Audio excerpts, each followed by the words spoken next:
So there's this theory in quantum science or like cosmology or something that everything in the universe, every single atom in existence can exist as a wavelength, right?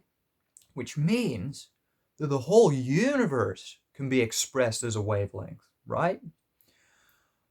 So you can exist as a wavelength. I can exist as a wavelength.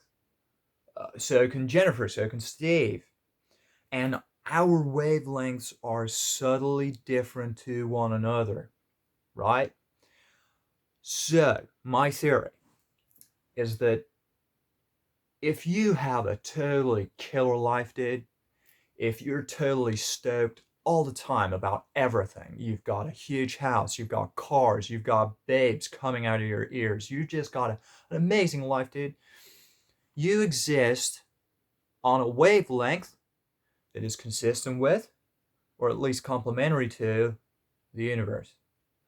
But if you're totally bummed out, you're homeless, and your dog just died, dude, you exist on a wavelength that is contrary to the universe. It contradicts everything. Now, having said that, I think that the same thing applies between people, right? So if my wavelength is complementary to yours, then we get along. But if my wavelength is contrary to Steve or Jennifer, then we don't get along so much. Except I'm totally on Jennifer's wavelength, totally did.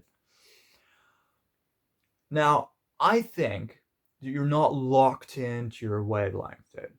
I reckon that via the use of recreational drugs like shrooms or weed, you can change your wavelength, which is why they're social lubricants, because you are changing your wavelength to be complementary to or the same as other people. That's why you get along with more people when you're high.